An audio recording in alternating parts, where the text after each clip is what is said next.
Jamie. Hi, Courtney. Hi, Maria. Jessica. Amanda. Okay, great. Got a lot of people coming. Cool. This looks good. Good morning. Hello. Hello. Okay, awesome. All right. So, welcome. Hi, Allie. Hi, Ryan. Sheila. Good, Paige. Okay, cool. Yeah, so I think about maybe only about 20 of you have been with me on Periscope before. So for the rest of you, hi Lillian, Carrie. For the rest of you, you'll notice when you first come in, there's like a little chat box on the bottom of your screen that you can type in. And then if you want to send a comment, or if you want to send a question, or if you want me to clarify something or you want to ask me something, you can just type in that chat box and click send, and I'll see it, and then everyone else will see it too. So the comment is like a public comment. Hi Kingsley. And yeah, and then if you tap on the screen, you'll also notice that hearts come up, and that's really helpful for me. It's kind of like, hi. It's kind of like in class when you nod, I'm like, oh, okay, they're getting it. Okay, we can go on to the next thing. So it's really helpful for me if you put up hearts like when I'm doing an explanation. And then, you can always ask me to go back or clarify something if you're confused. Okay, cool. I don't know who this is, but welcome. Erica, okay, good. Cool. Brad, welcome. All right. So, why don't we take a look at the study guide? I actually have it in front of me. I presume you guys have it in front of you as well. Or if there's something you want me to go over on here, if like you want to say, go over number 5, I'll be happy to do that. If there's just like a specific topic you don't remember, you want me to talk about, I'd be happy to do that. You can ask that as well. We did go over a few of these in class the other day, so I don't really want to go over those again. If you missed the explanations in class, get the notes from someone else. So about half the class was there. So see if you can get the notes from someone else, just because those questions did take us a little bit of time to get through. So yeah, I would be willing to review the bicarbonate buffer system equation again, though. I think that could always use like another little review. But let's see. What did we do the other day? Oh, we talked about number 17, and if you missed that, make sure you go through number 17, okay, and like how to calculate these values, and like kind of, when you calculate stroke volume, how then to use that to calculate cardiac output. So again, if you weren't there that day, get the notes from someone else, or it was the very last day of class last week. And then we also went over some of the respiratory questions related to, let's see, I think we did numbers 31 and 33. There is one that I noticed on here that I would like to review with you, which is number 26, but the rest, it's kind of up to you guys what we want to go over. So yeah, so why don't you go ahead and send me in now whatever you would like to cover. I'll go ahead and write them down here. Piece of paper here. And then I'll kind of take a note of them. And then if you want to ask for more questions later, we can do that. You can just go ahead and type in the box, whatever one, number 12. Okay, we have 2 people for number 12. Cool, that's a popular one, huh?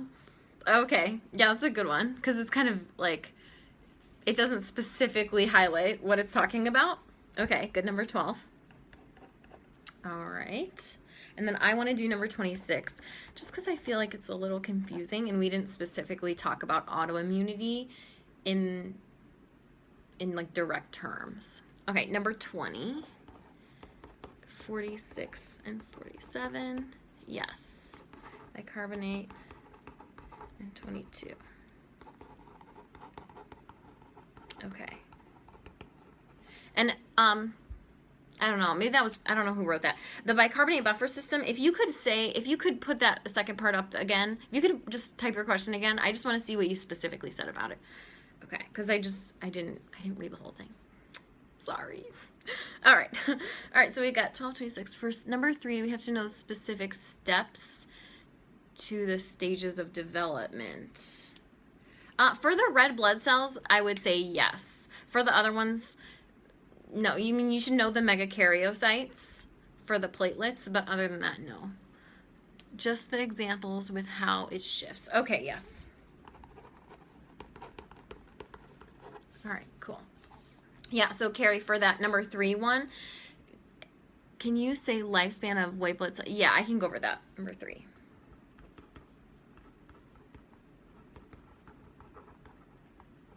Lifespan. Okay, Maria, hi. 22 and 23. Okay, good. I have 22. Somebody else asked for that one too. Okay, good. 23. All right, cool. So why don't we get started on that? And then I have time until 12:30. So we have like an hour and 20 minutes at this point. Okay, cool. So let's start with, let's see here. Why don't we start with the just the lower numbers first, and then we'll go forward. So number 3 is learn the location, stages of development, lifespan, and death of red blood cells. 43 and redox. 43 and redox. Cool. That would be a good one to do. Okay. Understand the stages of development, lifespan, death of red blood cells, location, white blood cells. Okay, cool. So I think someone specifically asked for the lifespan, number 8. And for the lifespan, for these, you don't, I don't know that you really need to know in detail the lifespan of all of these, but we'll just review the number of days. So if you remember for the red blood cells, it kind of goes through those different stages where we first start with the pluripotent stem cells.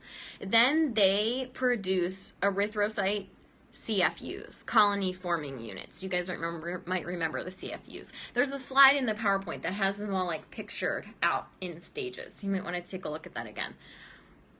Location, sure. Location of what? Yeah.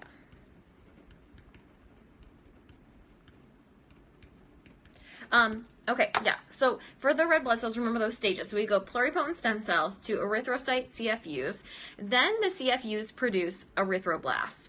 Erythroblasts are the first cell in the lineage that begin to produce hemoglobin. So they, if you think of a blast, right? Blasts are producing cells. So they're going to start producing lots and lots of hemoglobin and fill the cells with hemoglobin. The erythroblasts are the last cell that have a true nucleus.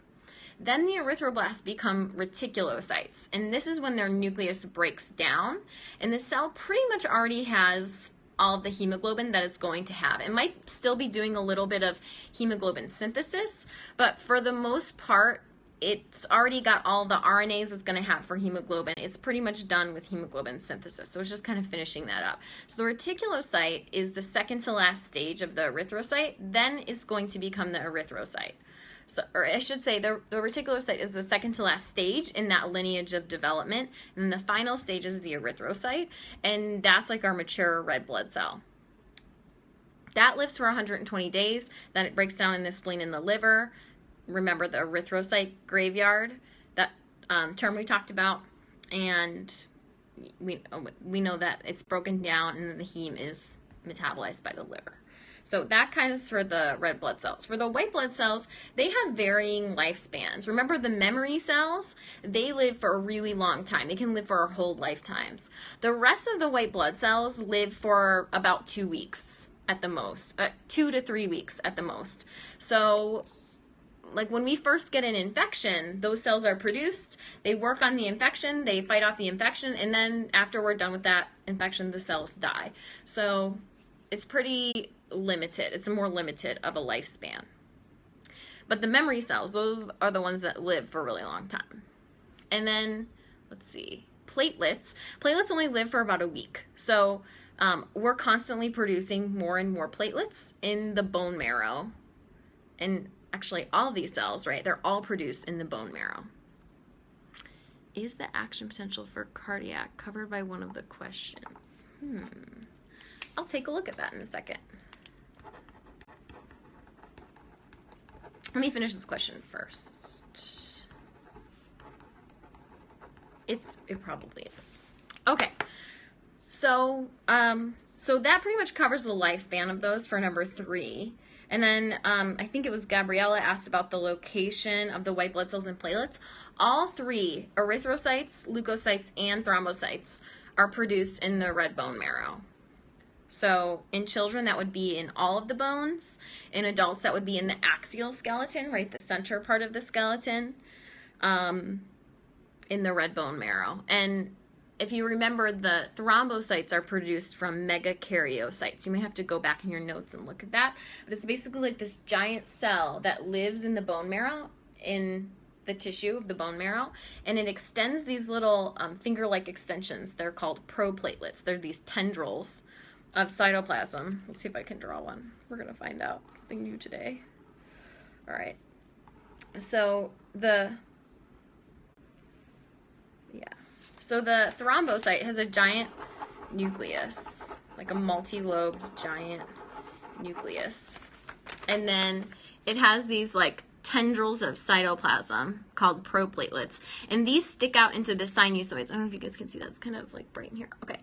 They stick out into the sinusoids of the bone marrow, and then as the blood rushes by, it kind of shears off little pieces of the megakaryocyte. So this would basically be producing little fragments from the end of it, like these. And those little fragments are the platelets. They go into our blood, and they only live for about a week at the most. And they're stored in our spleen. So after the bone marrow, they go to the spleen and they're stored. Okay, cool. So I think that covers what we wanted to do for that one. All right, cool. If that was good for you, put some hearts on the screen. If you want more, ask now. Okay, cool. So let's check that one off our list. All right, let's do number 8. Okay, trace the pathway. Okay, identify the okay, this is from lab. So you have number 8 in your lab book. I hope you guys still have your lab book. You didn't throw it away, did you? Okay, I know you didn't. So in your lab book, in the very first chapter that we did on the heart, there's like a page that has the coronary circulation vessels on it. So if you remember, let me just write them up here behind me, and I'll move you guys a little bit closer. Okay. Yes. All right. So there was the right coronary artery. Is that all in the view? Okay. The right coronary artery, and it had 2 branches. The right marginal branch, and this supplies the right atrium. Okay, so this supplies the right atrium with blood. Because notice in this question, you have to say which areas of the heart they supply with blood. Okay, and then it also, the right coronary artery splits also into the posterior interventricular branch.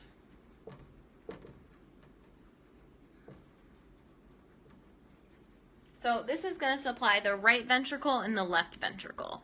And between these two, there's kind of little branches that come off that supply the right ventricle as well.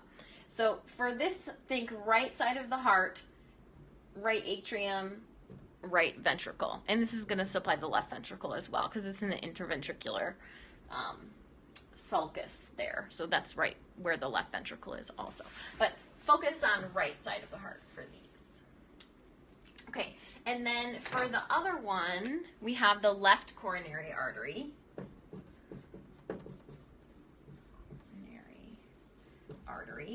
And this one also has 2 branches going to the left side of the heart, so it's going to supply the left side. How can I make this better? Let me close my blinds really quick. Let's see. This works. Okay, let's try that. Is it too dark? Okay, now we have those strange light. All right, it's okay. It's all right. It's not too dark. It's a little bit dark. Okay. All right, so we've got the left coronary artery, And this artery has two branches going to the left side of the heart. First, to supplying the left atrium would be the circumflex. Well, that's not really the first branch, I should say. That's the second one. So first we have the left, or I should say the anterior interventricular branch. Anterior interventricular branch, or anterior interventricular artery, we could also call it. That's going to supply the left ventricle. And then we have the circumflex branch, or circumflex artery. And this is going to supply the left atrium. So we could kind of say left atrium, left ventricle, and then right atrium and right ventricle, like this. And they branch off in this order. So from the right coronary, first branches off the right marginal branch, then the posterior interventricular branch.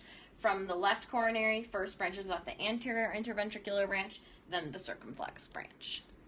Yeah, you can definitely take a screenshot. You guys notice that little camera picture. That's when people take a screenshot. So let me tilt this down also.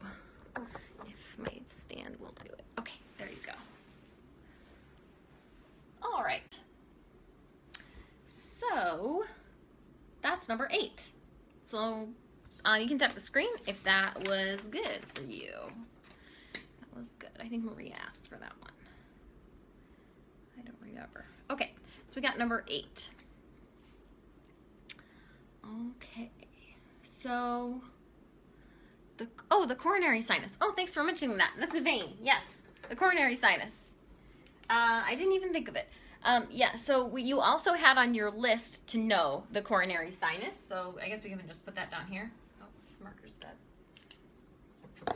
We have the coronary sinus. Do you guys remember this one? It was the one vein you had to know. So this is on the posterior side of the heart, basically collects blood from all of the other veins all over the surface of the heart and takes all of that deoxygenated blood back into the right atrium. Okay, let's make sure we got it. Yes. Okay, that sounds good. And we don't say that veins, they don't supply blood really, they drain blood. So we would say the coronary sinus drains blood from the myocardium of the entire heart. It drains blood from all of those veins over the surface of the heart. Whereas arteries, we say, you know, what does the artery supply? What tissue does the artery supply with blood? Here we say, what tissue does the vein drain of blood? Okay, cool. So that's number 8. So we did number 3 and we did number 8. So let's take a look at, all right, let me see about Jamie's question. She asked, yeah, you're welcome. Is the action potential for cardiac muscle tissue covered? So let's take a look at this really quick. Compare the cardiac and skeletal muscle cells in structure and function.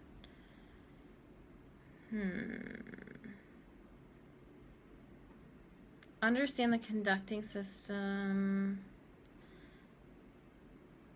Okay. I would say when it says just compare the cardiac and skeletal muscle cells in structure and function, I think it's in that function part right there. Sorry, I'm trying to adjust my, oops, now you guys are crooked. Okay, yeah, so yeah, I'm pretty sure that where it says describe the cardiac muscle cells in structure and function and compare them with the skeletal muscle, I'm pretty sure that that's included in there. So if you guys remember skeletal muscle fibers and their action potential, yeah, can I go over number 10? Yeah, I can go over number 10. Yeah, okay, that's the question we were just talking about. Okay, so yeah, so cardiac and skeletal muscle cells. Let's just do a little, how should we do this? Let's just do like a side-by-side comparison kind of a chart. I'm just going to write it here. Let's see. So cardiac and skeletal. Okay, so how are they different structurally? Cardiac and skeletal muscle. You guys can just type it in the box. How are they different structurally? Like, what's the shape of skeletal muscle cells? What's the shape of cardiac muscle cells? Do they both have striations? How many nuclei do they have? Cardiac is branched, right? Cardiac has a branch shape. Okay, let's write that.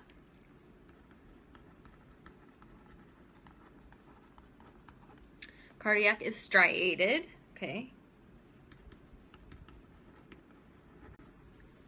Cardiac is uninucleated, right? Just one nucleus. Skeletal is striated. Cardiac has intercalated discs. Skeletal is like a cylinder. Yep, we call that a fibrous shape. Striated, one nucleus. What's the one thing I forgot? Oh, intercalated discs. Good. Okay. And then intercalated discs, they contain gap junctions. So gap junctions are part of the intercalated disc. The intercalated disc is like the region, sort of, where there's a lot of proteins. Gap junctions are one of the proteins in there. Okay. And skeletal has, it's a multinucleate cell, right? Oh, good. Okay, good. All right, somebody even remembered it. Okay, cool. So structurally, this is what we've got. Okay, yeah, good. So they're pretty similar, but have some slight structural differences. They're both striated. They're both going to have sarcomeres in there. They're both going to produce tension, but they have some different minor structural differences. Okay, now let's compare them functionally. So we know they're both going to cause contractions, and skeletal is voluntary and cardiac is involuntary. Awesome. Do they have desmosomes in the cardiac too? Yes. Yes, let's write that on here, Maria. So I'm going to add some things to this. I'll put this back up when everything's on here, okay? So, okay, so we have gap junctions. So let me just review this really quick. In the intercalated discs, right, in those, let's put this here.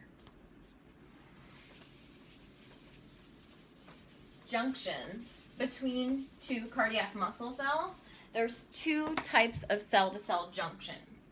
So here's our one cardiac muscle cell, and here's the end of it.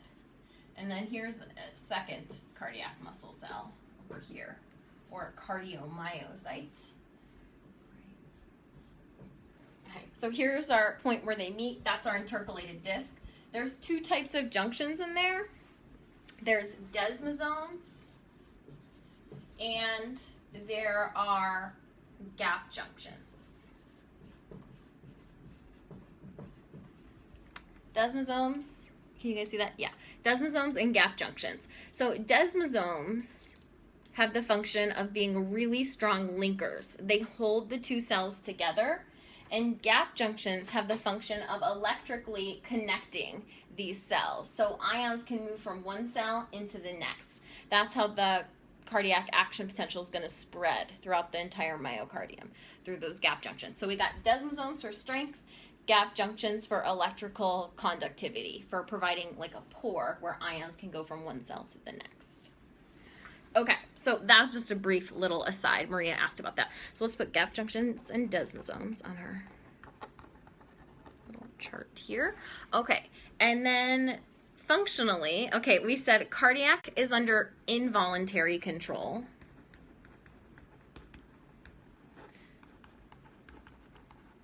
And skeletal is under voluntary control. What does that mean? It's under voluntary control. Like, I know it means we choose to make it contract, but what does the skeletal muscle cell have to control it? that the cardiac doesn't necessarily need.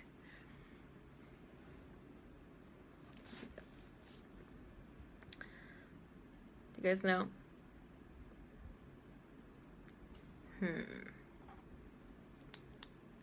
I bet you know.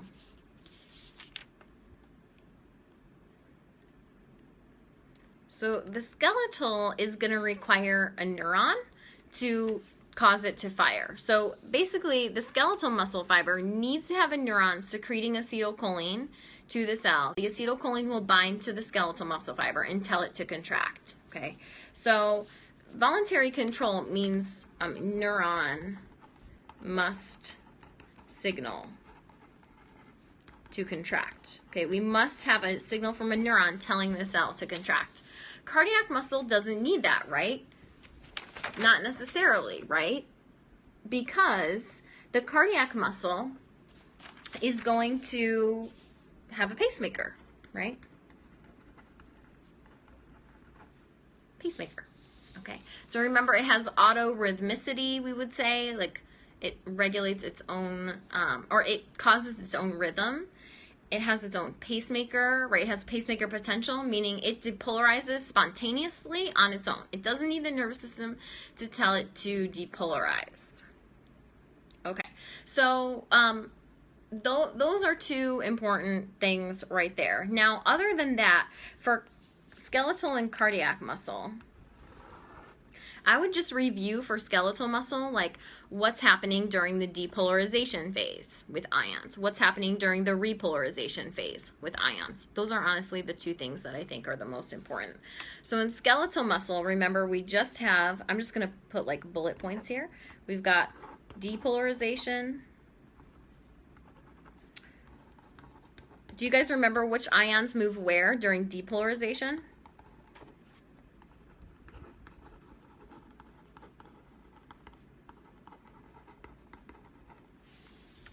Do they move into or out of the cell? And which ion during depolarization? Potassium would move out during repolarization. Sodium potassium pump is so is it sodium goes in? Okay, yeah, sodium goes in and potassium goes out during repolarization. So let's just write that here. In. Okay, so this is what we've got for our skeletal muscle fiber. So we've got voluntary control, needs a neuron to tell it to contract. And then during depolarization, sodium rushes into the axon. During repolarization, potassium rushes out of the axon.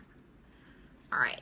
So now with cardiac muscle, it's very similar, right? It actually has those same two phases, but it's got some other things going on too. Okay. So let's just start with if we're at the pacemaker. Okay. If we're at the pacemaker, remember, pacemaker cells, they have no resting membrane potential.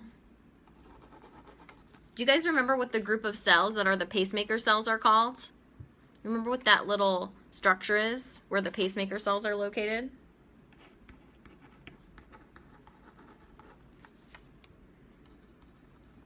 Yeah, SA node. Good. It's at the SA node, or nodal cells. Great. So the pacemaker cells at the SA node, they have what we call pacemaker potential, which is an upward drifting membrane potential due to leaky sodium channels.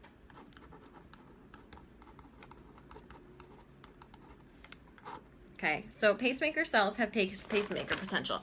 This means here on this side that sodium ions are going to be leaking into the cell pretty much all the time because those channels don't close. So these cells are not going to have a stable resting membrane potential. Skeletal muscle cells, they do have a stable resting membrane potential. You guys might remember it's negative 70 millivolts. These cells don't have a stable resting membrane potential. Okay.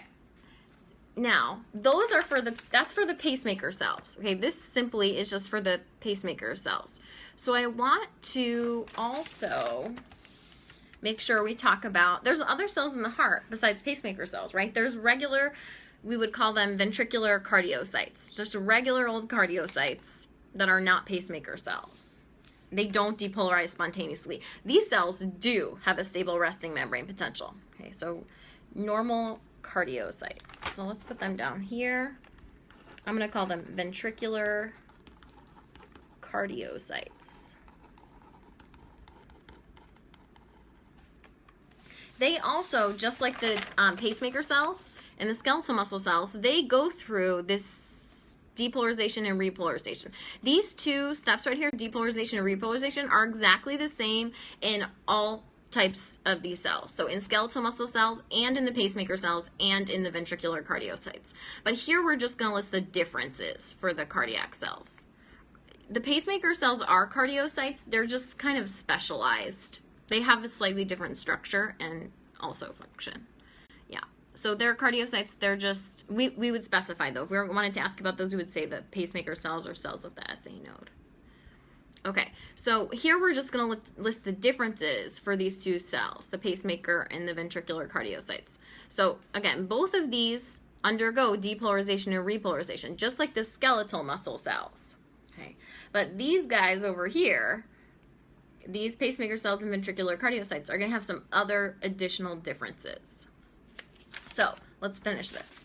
So the pacemaker cells, we said they have the SA node, they have the pacemaker potential, and the ventricular cardiocytes, those are the ventricular cardiocytes. They have a resting membrane potential of 90. Let me just write it here. Let's see where we can write this. Okay.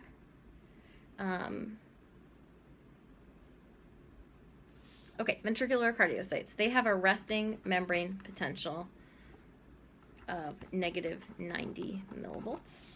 Okay, these guys, I'm just adding some things to the chart we've already talked about. Okay, these guys have a resting membrane potential of negative 70 millivolts. Those would be the, oh, no, not negative 70. That would be a neuron. Okay, cool. I'm just getting some of this in our chart here. And then, okay, let me get to the final point that I want to make. So the ventricular cardiocytes, they have one other main difference. Do you guys remember what it is? A ventricular cardiocyte, it does have depolarization, it does have repolarization, but it has another phase in between. It has one more phase in between. And this is during the phase during which the cells actually contract. The plateau phase, exactly, it's the plateau phase, okay? So ventricular cardiocytes, they have a plateau phase. Okay. The plateau phase is this sort of leveled off resting membrane potential that's pretty high. Okay, it's a positive membrane potential. And it's between depolarization and repolarization. You'll probably have to go back and look at the graph on this, okay? It's really important that you have kind of like a visual picture of this in your head. The plateau phase is a phase during which there are voltage-gated calcium channels, that are open in these cells. And they allow calcium to enter. So calcium comes in, okay? This creates this high positive plateau phase during which the cell is contracting. So this corresponds with ventricular systole. Ventricular systole. Okay, so let me put this up here. All right, so down here we've got all of our functional differences, okay? So over here on this side, we've got our ventricular cardiocytes. They have a resting membrane potential of negative 90 millivolts, and they also exhibit this very unique plateau phase during which voltage-gated calcium channels are open, allowing calcium to stay in the cell and enter the cell. And this calcium, remember, calcium binds to troponin and is going to cause the actin and myosin in the sarcomeres to interact, contracting the cell. So this calcium is going to cause ventricular systole. So this phase, this plateau phase, it lasts 250 milliseconds, and it corresponds with ventricular systole. Okay. Over here, this is for skeletal muscle. Okay. So we said it's under voluntary control, meaning we need a neuron to tell it to contract. We've got depolarization and repolarization. In skeletal muscle, the resting membrane potential is also negative 90 millivolts. I think I said it was negative 70 earlier, but I was thinking about a neuron. So these two, they actually have the same resting membrane potentials. SA node cells do not. They don't really have a resting membrane potential. Their lowest membrane potential is about -60 millivolts if you're curious, but I don't think you really need to know that value. Okay, so we've got our, I don't know if you guys, I'm gonna put this way. This will still work, I think. I'm gonna put it this way. All right, if you want to take a picture of that, you can. Yeah, that's basically everything together. Okay, so why don't we go on from this question? If that was helpful for you, will you put some some hearts on the screen? Okay, thank you. Cool. All right, I like to know when it's helpful. Okay, awesome. All right, so let's end that. So that was number 10? Number 10. All right. Okay, we need to, let's not, if you guys would not send me any more questions, because I think we have enough to spend the rest of our time on right now. Okay, cool. So let's do number 12. What's the role of neurotransmitters? Okay, this one's easy. So, neurotransmitters and hormones on cardiovascular function. So for this, let's see, I'm pretty sure they're asking about the heart, but I think we should just review with blood too. Okay, so if you remember, there's two neurotransmitters that affect heart rate. Two neurotransmitters that affect heart rate, and they are involved in the autonomic nervous system. They're part of the autonomic nervous system. We can write it back here. Okay. Do you guys remember which is the neurotransmitter from the sympathetic division that speeds up the heart rate?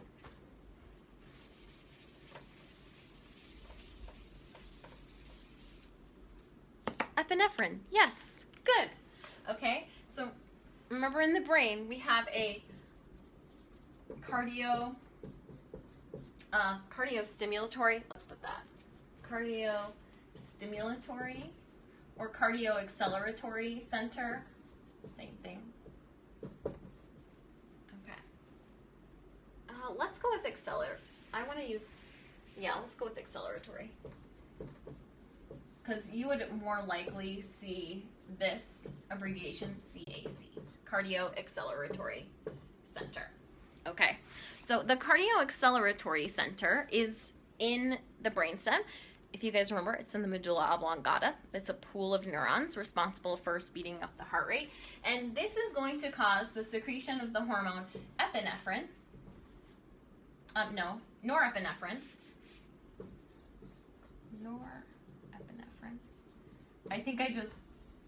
I think Ryan wrote epinephrine. I think I just went with that. But that's okay, Ryan. That was very close. Okay. So norepinephrine will be secreted from these sympathetic neurons. Okay, remember this is the sympathetic division.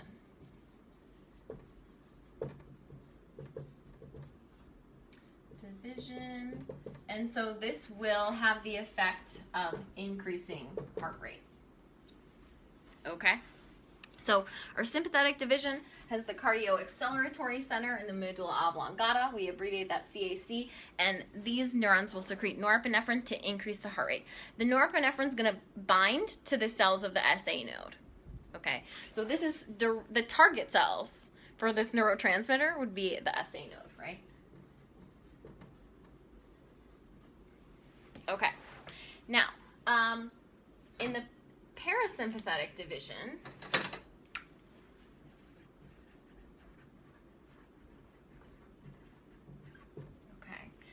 we have a cardioinhibitory center.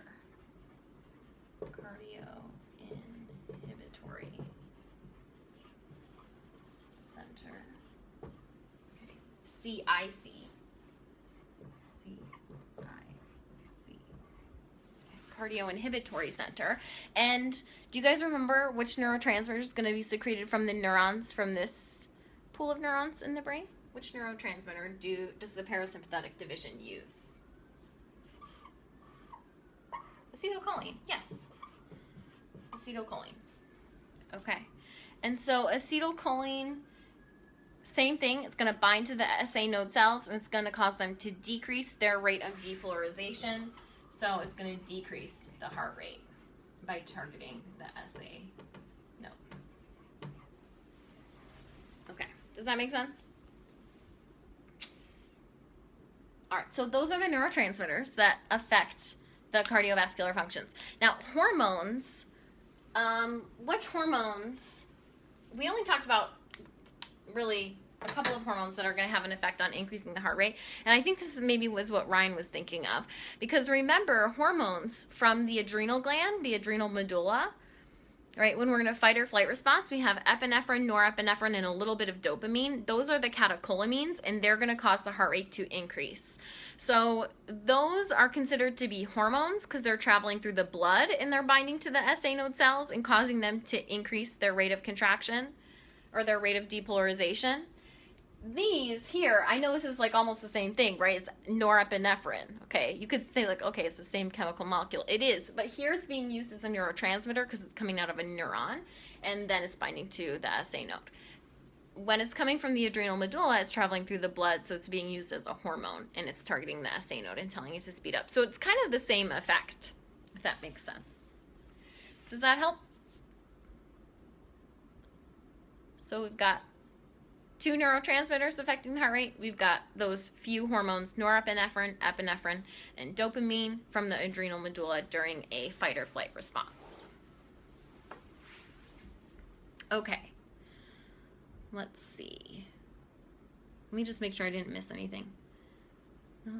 Oh, and then I was going to mention also, do you guys remember which hormone was responsible for increasing red blood cell production? That's a cardiovascular function, right? Increasing red blood cell production. Which hormone is that? I know I've tested you on this more than once, probably. What hormone increases red blood cell production? Yeah, erythropoietin. Okay, erythropoietin. So that, you could kind of consider that a cardiovascular function. Yes, good. Good, good, good. EPO. Cool. So that's number 12. So now I have 22, 23, and 26, and 20. Okay, there's a lot in this region. 20. Okay, which factors affect vascular pressure, resistance, and flow? Okay, I thought someone would ask about this. I figured this one would come up. You guys are going to be surprised with how challenging but yet easy this one will be for you, I think. You kind of just have to think in a big picture sense. This is sort of like a brainstorm. You kind of just got to do a little brainstorm about this question because you know so much about pressure and resistance. Like you know so much about it because we've talked about it again and again and again in this class. So this is a neat question. What number is this? This is number 20. Yep, number 20. Okay, so if you remember this wonderful equation, flow is proportional to a difference in pressure over resistance. Remember that? Okay.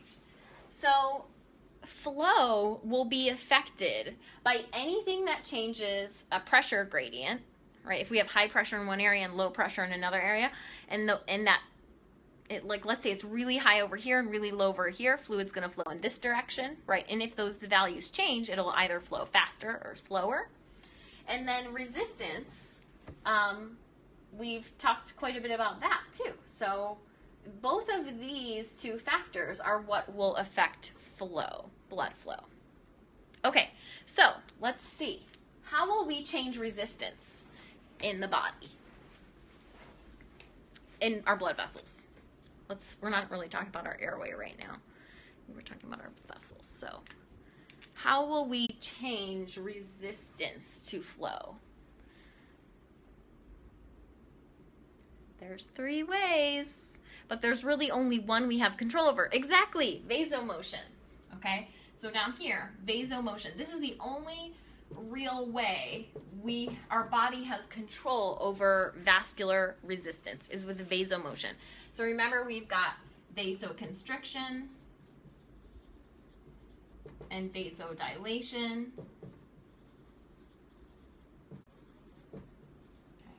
And those are going to Sorry about this glare.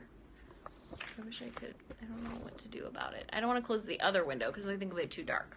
Okay, so resistance is controlled by vasomotion. We have vasoconstriction and vasodilation, right? Narrowing the blood vessels and widening the blood vessels. Okay, so those two affect resistance. Which one of these causes resistance to go up? Which one of these increases resistance to blood flow?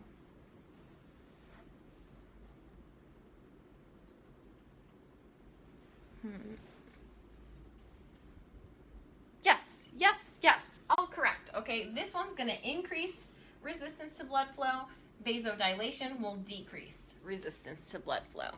Okay, this one increases resistance. This one decreases resistance. All right, cool. So now I also want you to think a little bit more about this too. So there were two other ways that resistance can be changed.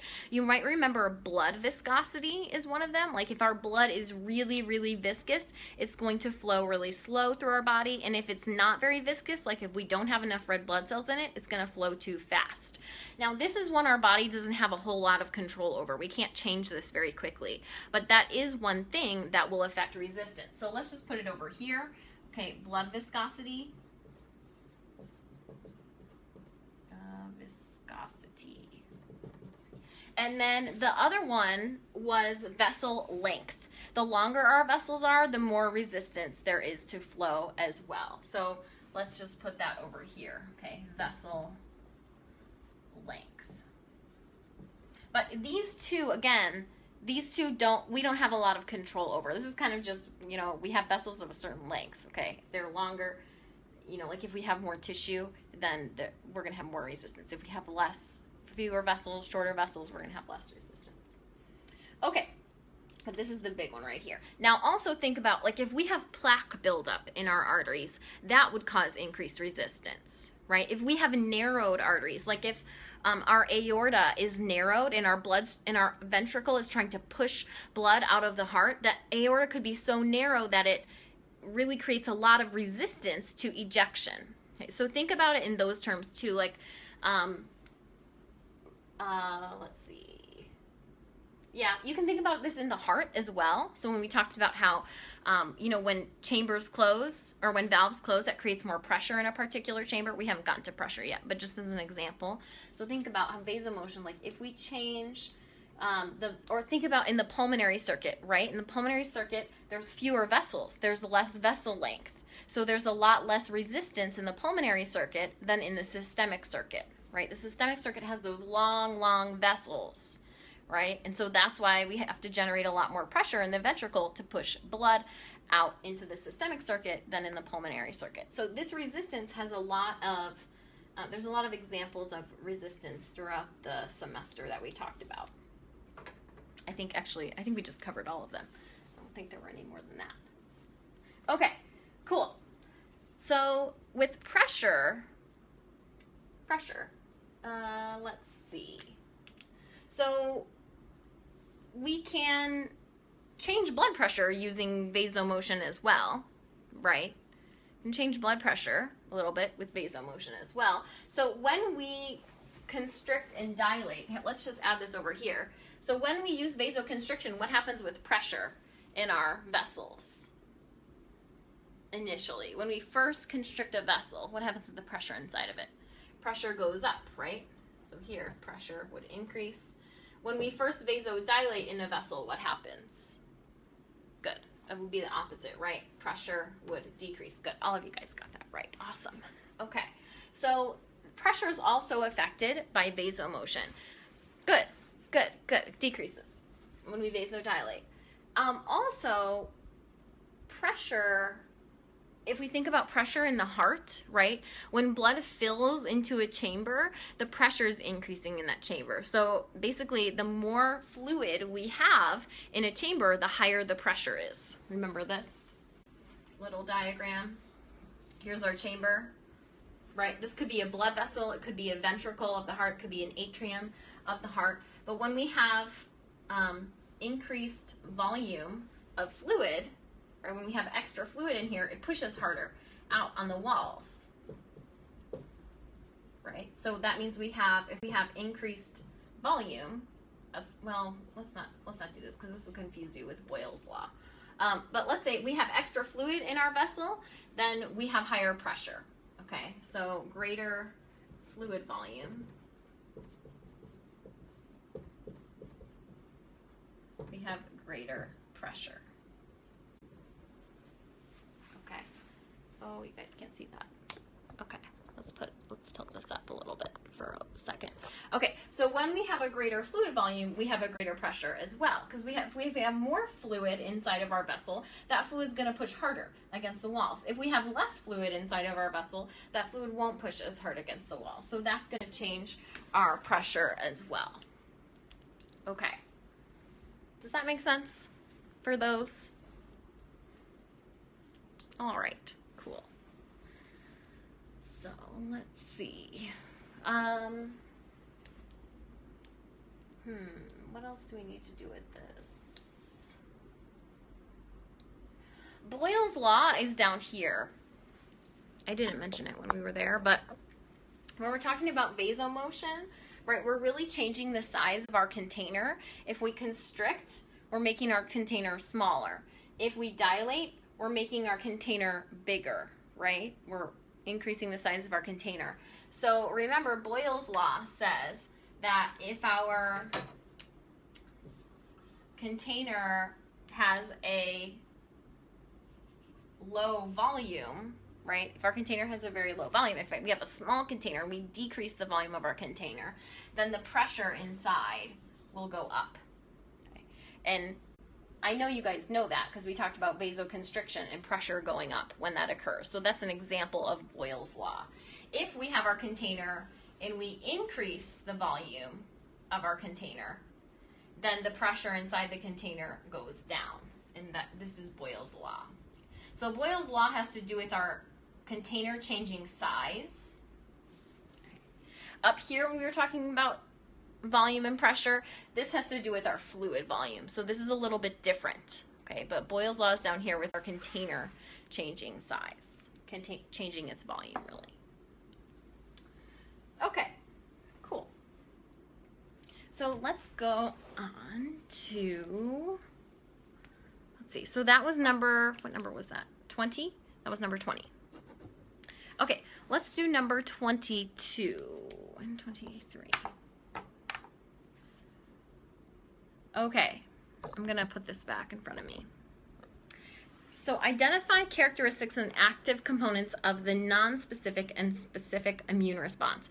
Okay, so this is really kind of an overarching question. Let me see if I have another sheet of paper here. Let's see. Okay. So for number 22, for the specific and non-specific immune response, here, let me see if I can change this. Okay, so for the specific immune response, it's asking about characteristics and active components. So characteristics are that our specific immune response allows us to recognize a pathogen, react to the pathogen, and remember the pathogen. Okay. The specific immune response uses little receptors to identify, do we have the pathogen we're looking for? If we do, let's kill it and remember it. Okay. The non-specific immune response doesn't do that. Its characteristics are basically sense something abnormal in the body and then react to it to alleviate it. But it doesn't recognize a specific pathogen. It's not, the cells aren't targeting a specific pathogen. They're just like, oh, here's something abnormal. Let's do something about this. Okay, so they don't have any kind of search and destroy type of activity like the specific immune response does. Okay, so components, I think we did 5 components. I'm gonna have to write them down to see, of the non-specific. Do you guys remember the components of the non-specific immune response? There was the first and second lines of defense. Okay, barriers. Specific has memory cells. Yep. Yeah, throw some components up there. let's do the non-specific. Cells and chemicals, okay.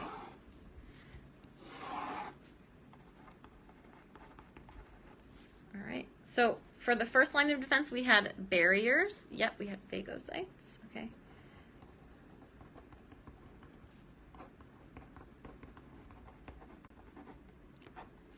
Natural killer cells, fever, yes, good, good, good.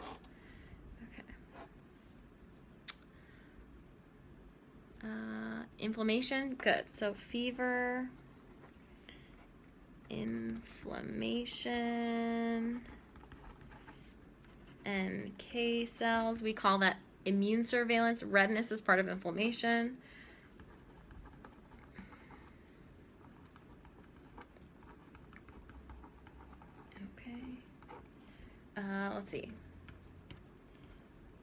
Let's see, leukocytes and macrophages. And then, oh, yes, macrophages, right, and then we had protein systems. Do you guys remember the two protein systems that are part of the second line of defense? I'll show you this when I'm done writing. Protein systems. What are the two protein systems that are part of the second line of defense?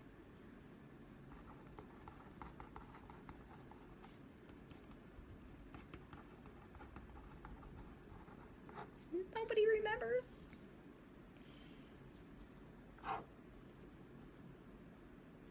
Classical pathway, alternate pathway. Okay, yeah, those are part of the complement system, I think, is what you're thinking of. Okay, so here we go with our what is this? Non-specific. Let's not do that. All right, with our non-specific immunity. So for our non-specific immunity, we have our first line of defense and our second line of defense. Okay, so first, in our first line of defense, we have our external barriers. Okay, these are all external barriers right here in the first line of defense. Skin, mucous membranes, hyaluronic acid, and the areolar tissue. So the three things here would be skin, mucous membranes, and areolar tissue. In the second line of defense, these are our internal barriers. And we just call them barriers because they're non-specific. They're not doing any search and destroy. They're not like seeking out specific pathogens or anything. They're just internal barriers. They kind of work against almost anything. Okay. So in the second line of defense, we have fever, inflammation, immune surveillance, which is with the natural killer cells. We've got leukocytes and macrophage, like neutrophils, basophils, eosinophils, and monocytes. And then our macrophage, like the Kupffer cells in the liver, the dust cells in the lungs, the microglia in the brain, those different macrophage, the dendritic cells in the skin. And then, what's down here? I can't read this. Okay, yes, our protein systems, like the complement system and the interferons. Do you guys remember interferons? Put some hearts up there if you remember interferons. Yes, yes, yes. Interferons are so cool, right? They interfere with the signal. Right. Okay, so they interfere with the infection of the virus. So when one cell is infected with the virus and it's dying, it sends out a little alert signal to its neighbors. That's what interferons are. Okay, so review these different main components of the second line of defense. Okay, they're so important. This was basically like a third of that chapter. This is a lot right in here. Okay, the specific immune response only has the third line of defense. If you remember, the third line of defense uses the T cells, which are involved, well, the T cells and the B cells, right, which are involved in cellular immunity, and then the B cells produce plasma cells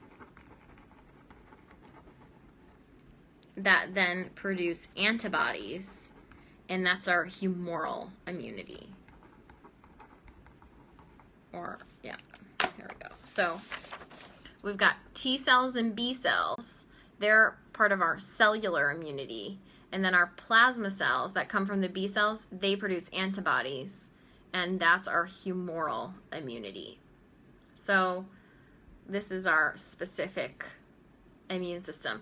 All of these right here, T cells, B cells, and antibodies, they are like they either are or contain little receptors that specifically target certain pathogens. So they're like searching and seeking out certain pathogens, and when they find those pathogens one day, they attack them. Okay, when the pathogens come into our body, let's say the chickenpox comes into our body for the first time, these T cells are like, yes, we found it, it's our time. Okay, and they start multiplying and develop that immune response. Okay, so they're searching out specific pathogens. Okay, so that's number 22.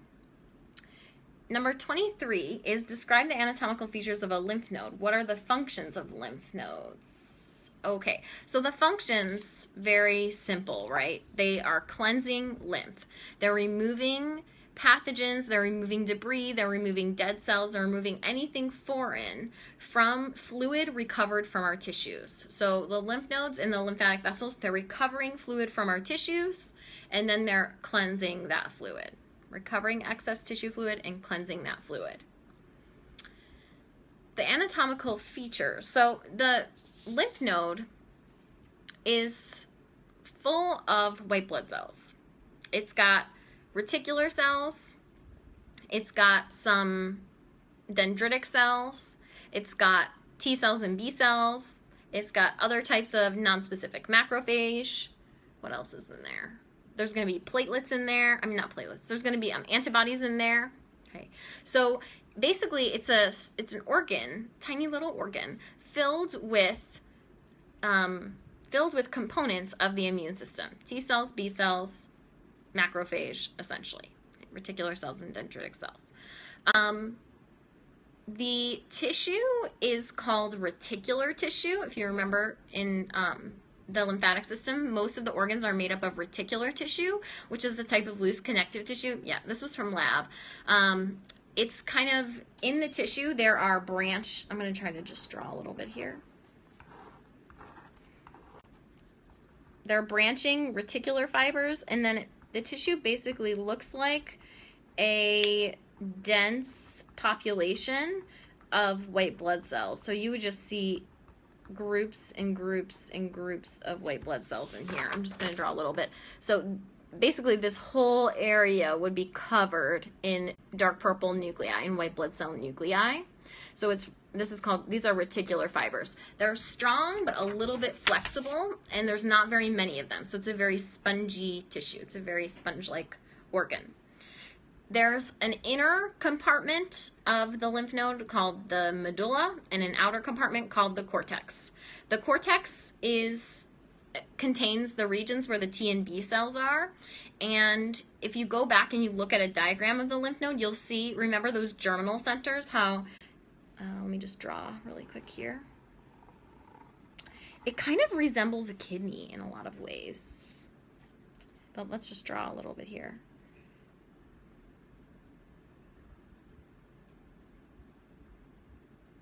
Just from like the gross view, like the large view of the organ, kind of resembles a kidney in lots of ways.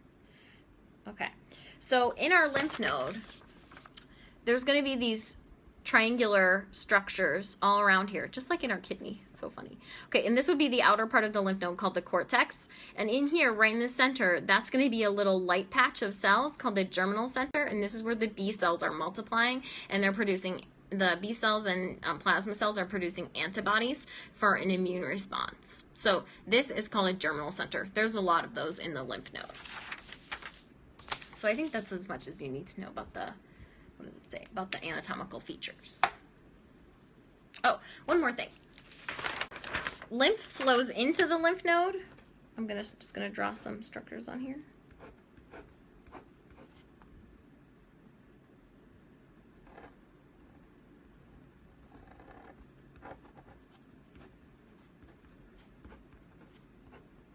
Okay, so lymph flows into the lymph node through these vessels right here. These are called afferent vessels, and these would be coming from lymphatic capillaries all over the body. So this is bringing like fresh lymph that was just recovered from our tissues. It's just excess fluid recovered from our tissues coming into the lymph node, and then it flows through in this direction and then comes out over here. This is the afferent vessel. This is an efferent lymphatic vessel. So it's now taking the lymph towards, taking it on its journey, continuing towards the subclavian veins. And remember the thoracic duct and right lymphatic duct. So this would be carrying that lymph towards those ducts. Okay, cool. So these are afferent vessels, efferent lymphatic vessel there. Okie dokie. That was number 23. All right, so let's do 26. I picked that one. Okay, does everyone remember what diapedesis is? Just type it in the box. What is it? Diapedesis. Just go ahead and type in the box what diapedesis is, if we remember.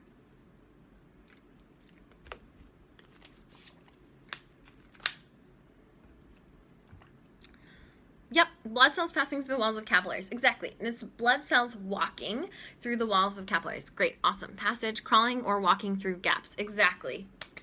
Excellent. Okay, so diapedesis is where the white blood cells, they've already undergone margination. They've already stuck to the wall of the blood vessel. Now to get into the tissue where the inflammation is, they're going to walk through the wall of the vessel.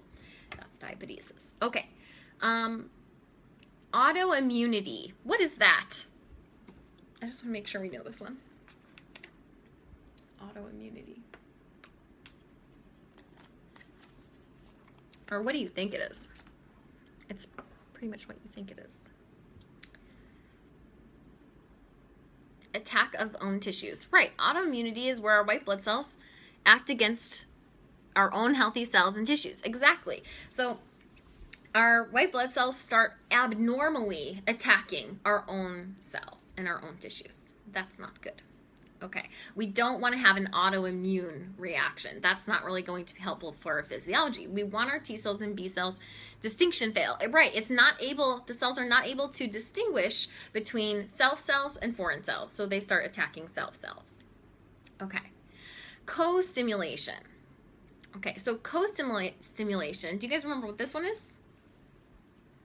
I don't know if I put this on your study guide for your test. I did go over it briefly, but I don't think I put it on your study guide.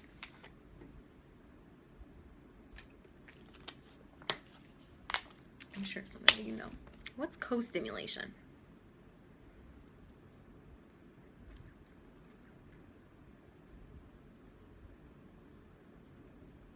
Making sure that binding happened? Yeah, it's sort of like a double checking mechanism. It's where so when a T cell, and it can be a T cell and a B cell, or a T cell and another cell, or another cell in the body, but when the two cells bind and the T cell is checking a, could be MHC1 or MHC2, right, protein on the cells, when it's checking one of those carrier proteins, one of those cellular ID tag proteins, the T cell binds to it. And it's like, okay, is there something foreign or something normal in this MHC class protein? And if there's something foreign, the host cell, if we're talking about the host, it could be a macrophage or it could be an infected host cell. That host cell has to send a little chemical signal back to the T cell. It has to use another protein to stimulate the T cell back. So the T cell, I'm just going to call this other host cell over here. Okay, this is the cell the T cell is inspecting. So the T cell is first using its little receptor to check this MHC protein right here. And if it sees that this little molecule held in the MHC protein is foreign, then the other host cell needs to communicate back to the T cell. So the other host cell is going to extend a little co-stimulation factor right here, a secondary protein that's going to communicate to this T cell, yes, I am indeed infected, or yes, this is indeed something foreign. Yes, like this protein right here means I'm infected. Yes, you should destroy me. That's what this co-stimulation protein is saying. It's like a double checking protein for the T cell, because our T cells should check the MHC proteins, and then we want them to kind of have this double checking mechanism so that they don't just check this once and then kill the other cell right away without making sure that it's absolutely infected. If we don't have co-stimulation, we might have an autoimmunity issue where our T cells start attacking our own cells. Okay, so co-stimulation is really important so that the T cells are definitely making sure, okay, yes, this is an infected host cell, I should kill it. Okay. Does that make sense? Put hearts on there if that makes sense. Yes, okay. And that's in the online lecture too, actually. So you can always go and rewatch it. Cool. So then we also have immunocompetence. What's immunocompetence?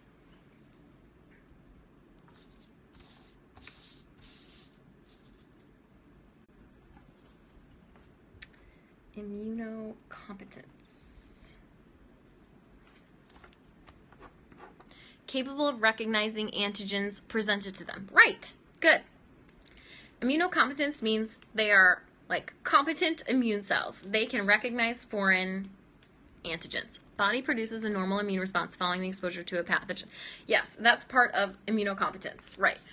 Because the cells can recognize these foreign antigens, then they should exhibit a normal immune response.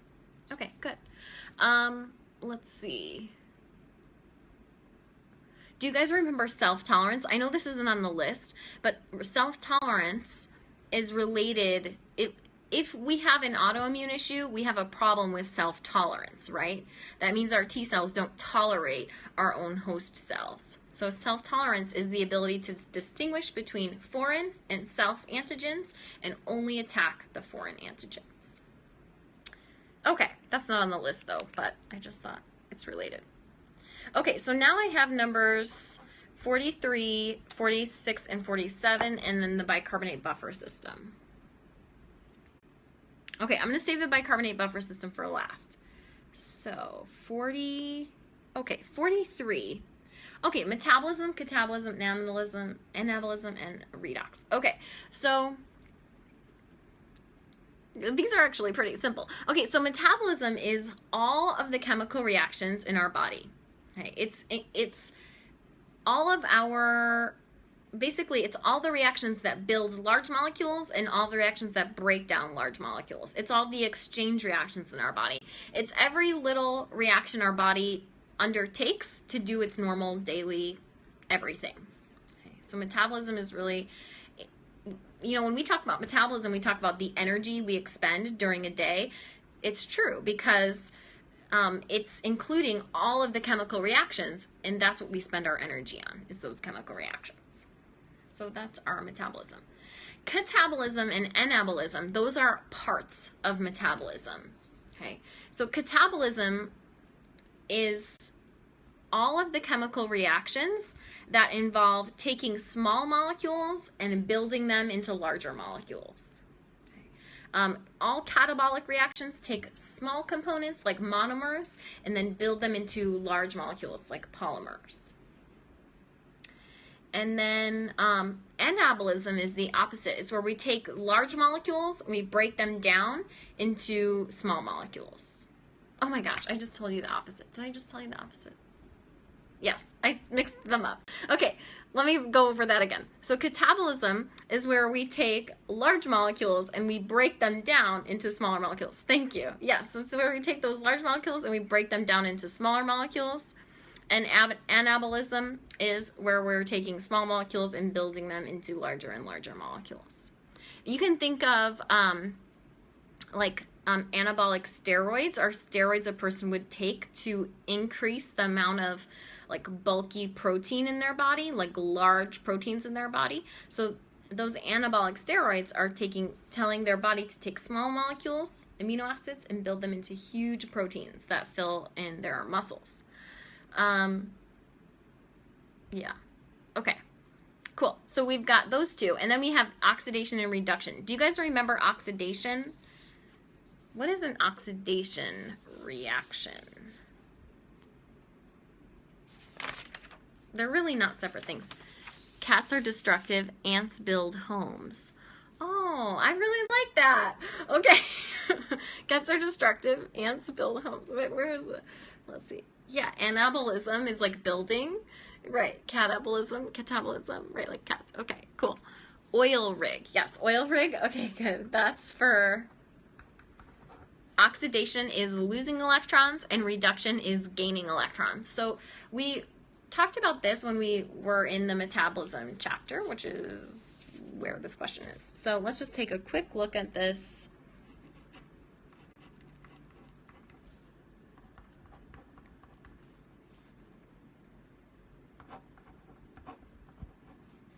And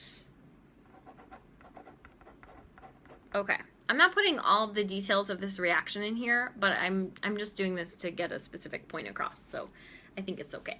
All right, so I don't want to confuse you with extra stuff.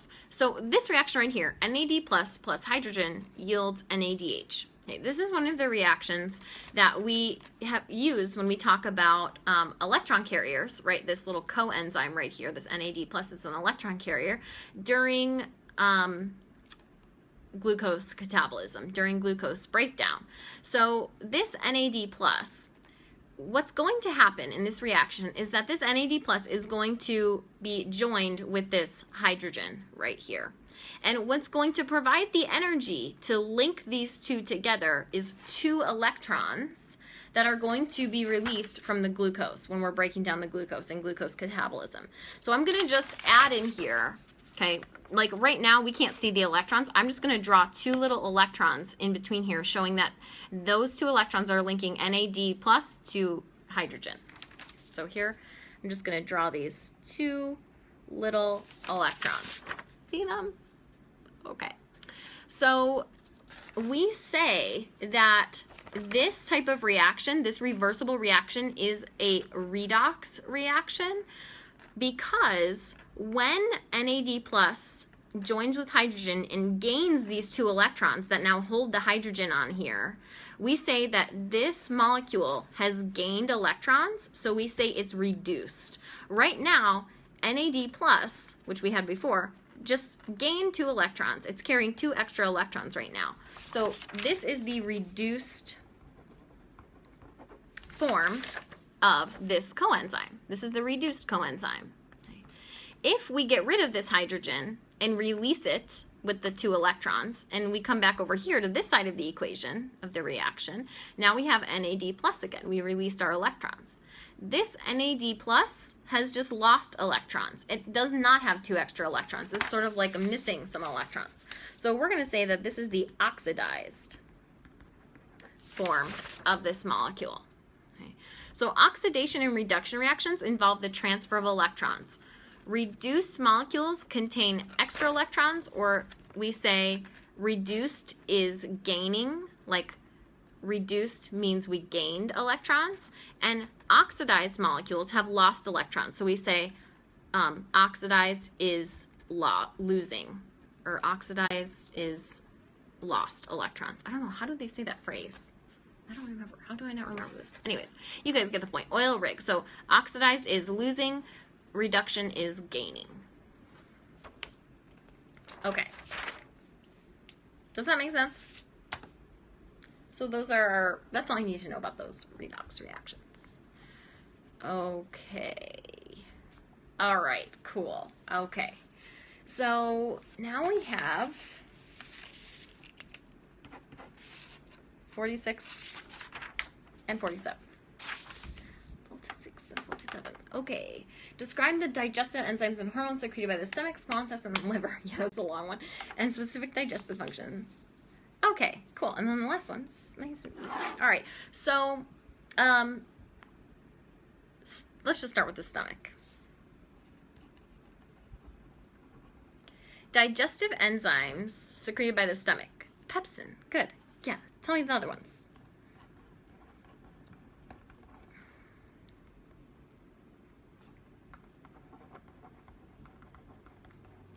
Yeah, HCl, what is it asking for? Yeah, it's not really an enzyme, but it does have a role in digestion. So let's put it on the list. Gastric, okay, gastrin is a hormone. Good. Okay, so let's put HCl here too. And then, and we forgot gastric lipase. Remember that one? All right, so stomach, we got pepsin, gastric lipase, hydrochloric acid. These two are enzymes that are going to break down nutrients in the stomach. HCl is going to help activate these, so it's kind of important for those enzymes to function. Okay. The hormone, gastrin, from the stomach, this is going to promote gastric motility. So it's essentially causing the stomach to be, yes, lingual lipase. It's asking for the one secreted by the stomach, so I don't think we need that one on here, but it's good that you remembered it. It is active in the stomach, so good. So lingual lipase is active in the stomach, right? But it's not asking for it on this list. Yeah, okay, you can see that. Let's see. Do you need... Yeah, it's not asking for it on this list, so I guess that's not on the list. All right, okay, we're just going to go with what's on the list. Okay, so then gastrin is this hormone from the stomach that's going to promote gastric motility, which means more churning, more peristalsis, more activity of the stomach. Also, the gastrin is going to, along with histamine's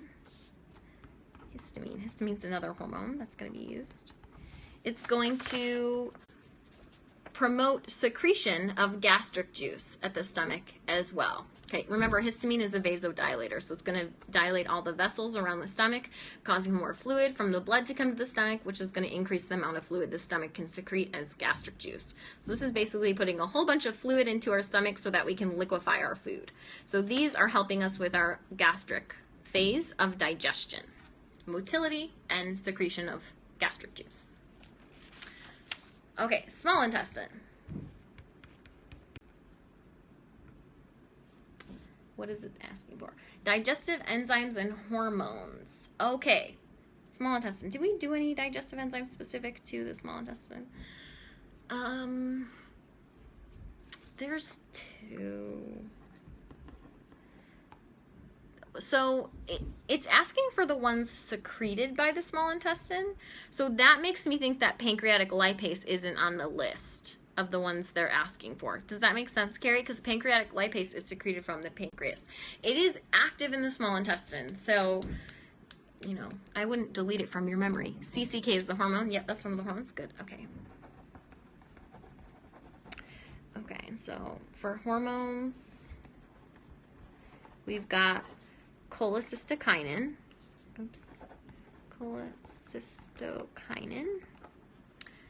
which is CCK, and we have some more intestinal gastrin.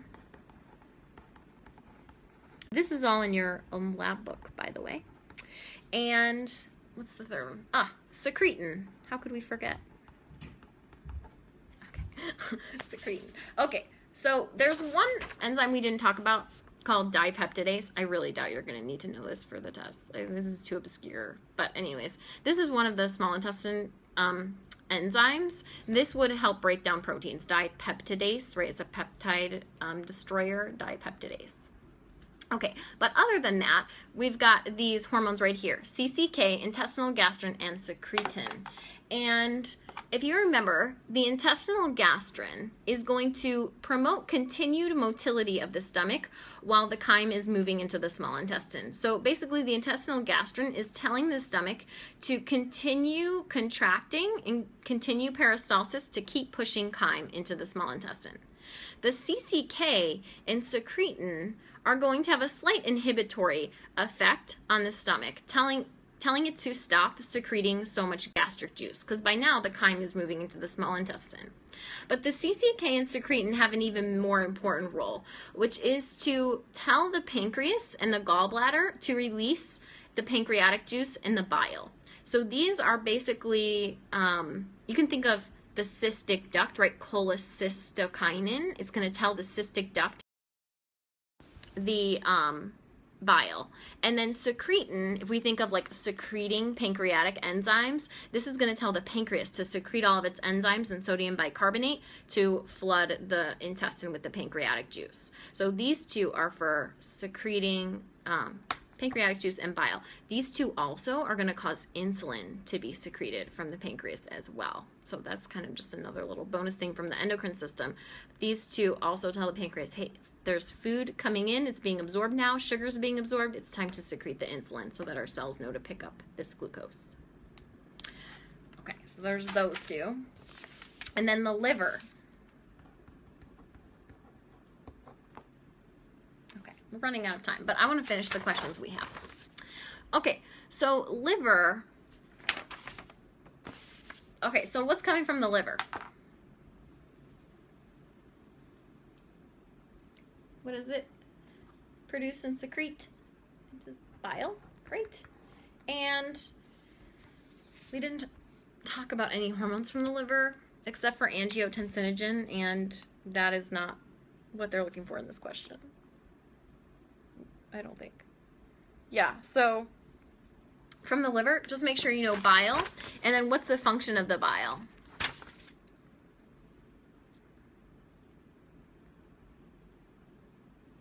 There's something in my eye. What's the function of the bile? Emulsify fats. Right, emulsify fats. Good, good, good, good. Okay, we all know. Okay. Great, emulsify, awesome. Okay, so it's basically separating large fat globules into smaller fat globules so that they can be easily absorbed in the small intestine and enterocytes. And remember, in the bile, that's where micelles are located. So in the bile, that's where micelles are located. Those micelles are what emulsify the fats. They're the ones that break up the fats and take them to the small intestine and enterocytes. Okay, number 47. Function of endocrine glands, and what do they secrete? What do endocrine glands secrete?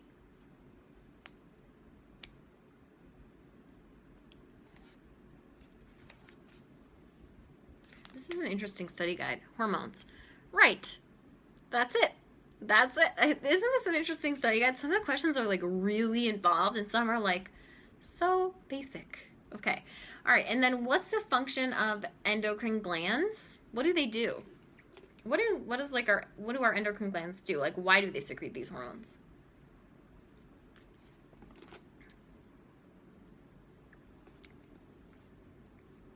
Like, if you just had to come up with a, yeah, maintain homeostasis, pretty much, right? They're just regulating other organs in our body. They're regulating the rate of the organs. They're regulating the activity of the organs. They're regulating when the other organs secrete their hormones, right? They're regulating what the organs are doing, if they're functioning or if they're very, metabolically active or less metabolically active. So it's basically just regulating homeostasis, maintaining our body's natural order to keep us alive, and regulating the activity of the organs. Okay, good. That was number 47. All right. Okay, so that's all the questions that I had except for the bicarbonate buffer system and the shifting. Yeah, so if you guys want to stay, I know this will be your last question, the bicarbonate buffer system, and I know some of you are really confident on this already. So if you want to leave, you're welcome to, and if you want to stay, we'll just do this on the board really quick.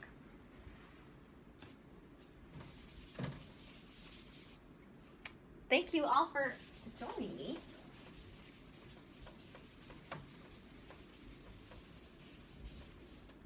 Okay, so let's use red. All right, so for our oh gosh, let's do this. Bicarbonate buffer system, I'll try to stay on this side. So we've got, so first thing with this is, oh, what questions correlate? Let's take a little look here.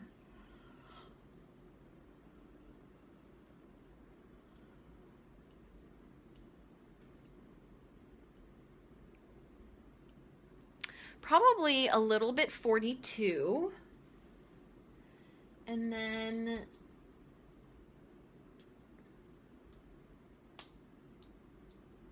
$36 and $34. So what was that? 42? No. Shoot, I already forgot. Oh yes. Yes, 42, 36, and 34. Okay. So first thing is, when you're doing this, you can write this out, or you can kind of just picture it in your head. I would write it out until you're able to picture it in your head really well. Okay.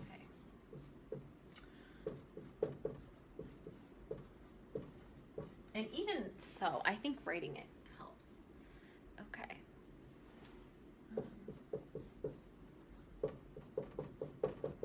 Okay. So I know it looks like this is on a slant, but it's just my camera stand, not the board. It could be my handwriting a little bit. Okay, so when we have our equation here, this is our chemical equation for the bicarbonate buffer system. This is located, all these chemical components are located in our blood, and so they like to be at equilibrium here. So this equation is reversible, and it will shift back and forth until we have approximately an equal concentration of carbon dioxide to water to carbonic acid to bicarbonate to hydrogen. So we want to know that this equation wants to be at equilibrium all the time. You also want to make sure you know the components, right? This is carbonic acid, and this is bicarbonate, the bicarbonate ion.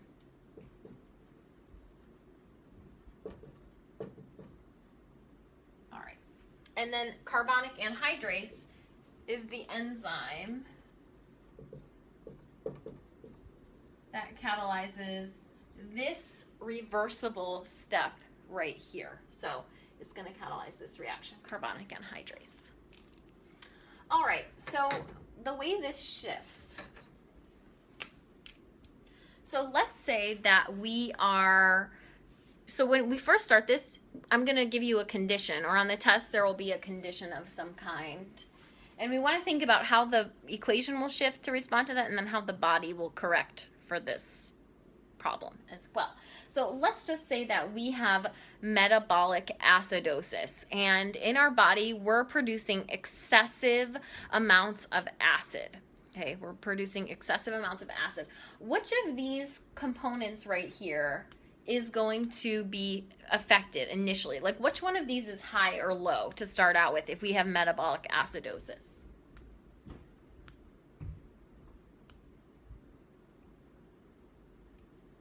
Hydrogen, exactly, hydrogen. So hydrogen is going to be high if we have metabolic acidosis, because in metabolic acidosis we're producing extra acids like lactic acid or phosphoric acid or keto acids, and so we've got extra hydrogen. Okay, great. So now our equation, it's high. It's got too much of this, right? So at this point, this equation will shift to make all of these components equal again. So which way is it going to shift?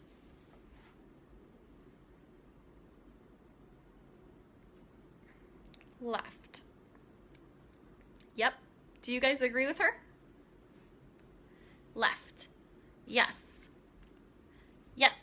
It is going to, good. You guys agree with her. Okay, great. It's going to shift left because this is high, so we want to get rid of some of it. So we're going to push it over here to this side, and that's going to cause these two to go up a little bit, right? So those two are going to get a little bit higher. So I just drew some small arrows here. You guys can't even see those. Let's make them bigger. Okay. Those are going to get higher too. Okay. Cool. So how could we compensate for this? How could our body compensate for this? Like right now, we've got a little bit too much hydrogen. We've got too much of these also. How could we, how could our body systems kind of reset our homeostasis a little bit? Because this buffer system's helping us out right now, right? It's making sure we don't have too many hydrogen ions in our blood. But how's our body going to get rid of all those extra hydrogen ions? And how's our body going to take care of this issue over here?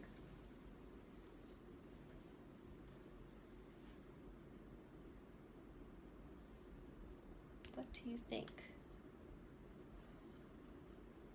How could we compensate? More CO2. Would you release more carbon? Okay, so neither of those are exactly correct. So what we're going to do is right now we have extra hydrogen and we have extra water. Water's not such a big deal, okay, because we use this all the time. But we also have extra carbon dioxide. So to get rid of this, and to get rid of this, we're going to have to do something. And so to get rid of this carbon dioxide, we can hyperventilate, right? We can breathe faster. Does that make sense? If we hyperventilate, we'll get rid of some of that carbon dioxide. Okay, great. And in our urinary system, we can secrete hydrogen ion into the renal tubules.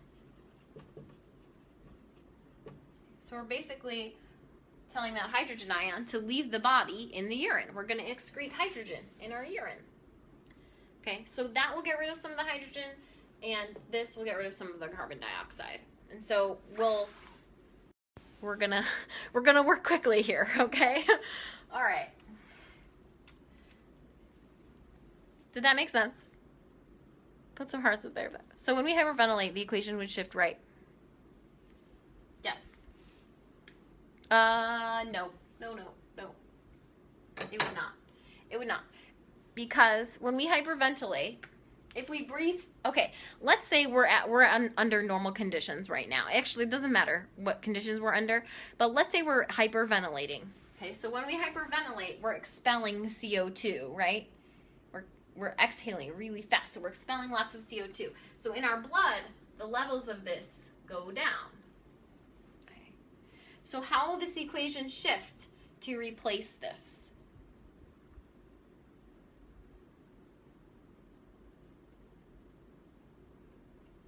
Will it shift right or will it shift left?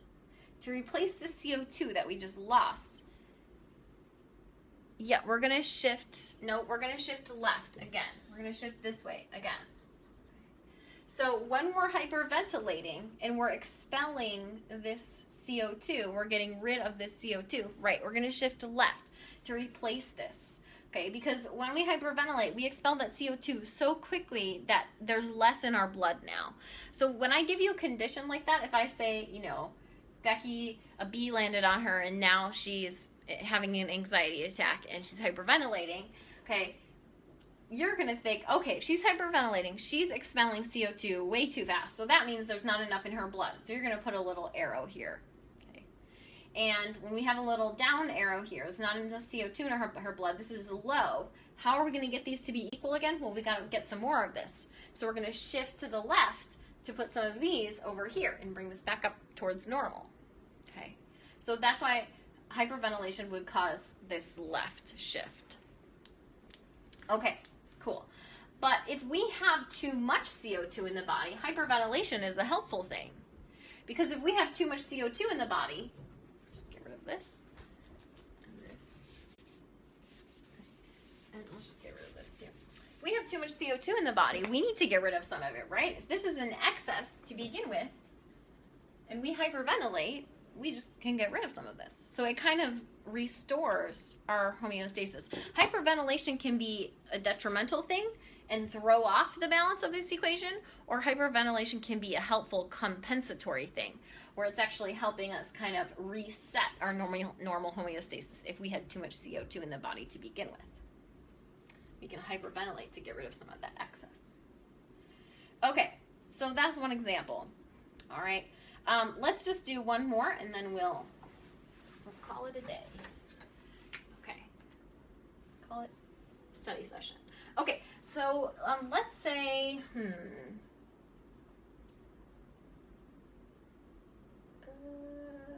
all right, let's, oh no, I missed it. Can you send that again? I just saw what's the difference. Okay. So I'm going to wait for that question to come back because I want to answer that if that's important to you.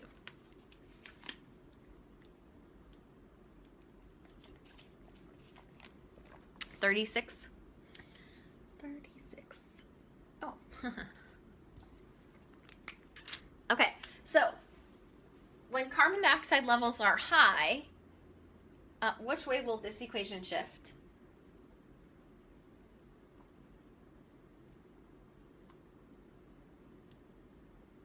When we have excess CO2.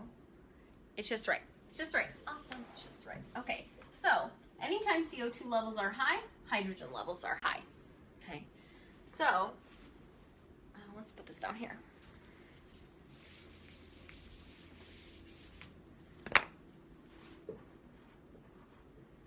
CO2 levels are high. This means hydrogen ion levels are high. Which, what would that mean about the pH value of our blood? If hydrogen is high and CO2 is high, what's the pH? Is it more acidic or more basic? It is low. The pH value is low, right? pH is low, which means it's more acidic. It's towards the acidic end of our homeostasis. Good, good, good, good. Okay, you guys are brilliant. All right, good. All right, this is good. I'm glad you asked about this. If CO2 levels are low, then also hydrogen ion levels will be low. These two always match each other, CO2 and hydrogen. They always match. And this means the pH of our blood will be high. It will be basic or alkaline. Okay. So that is pretty important. Basic pH. Good. Good. Can you guys see that? It's kind of dark. I'm so sorry. I need to get better lighting. All right. Okay, I think that's good on this. I think we're gonna leave it there.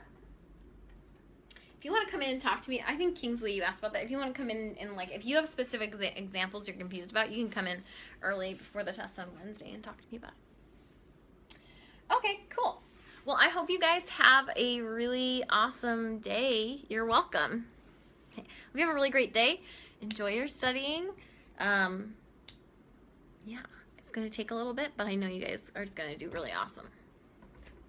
Okay, you're welcome. You're welcome. You're welcome. You're welcome. You're welcome. What time on Wednesday? I'm going to be there at 9:30, and then I might even be in a little bit earlier. I might even be in at like 9. And the exam is at 10:30. Am I on campus? No, I am not right now. If you have a question, Megan, you can email me. Okay. All right. I will see you on Wednesday. You're welcome. Okay. Bye, guys.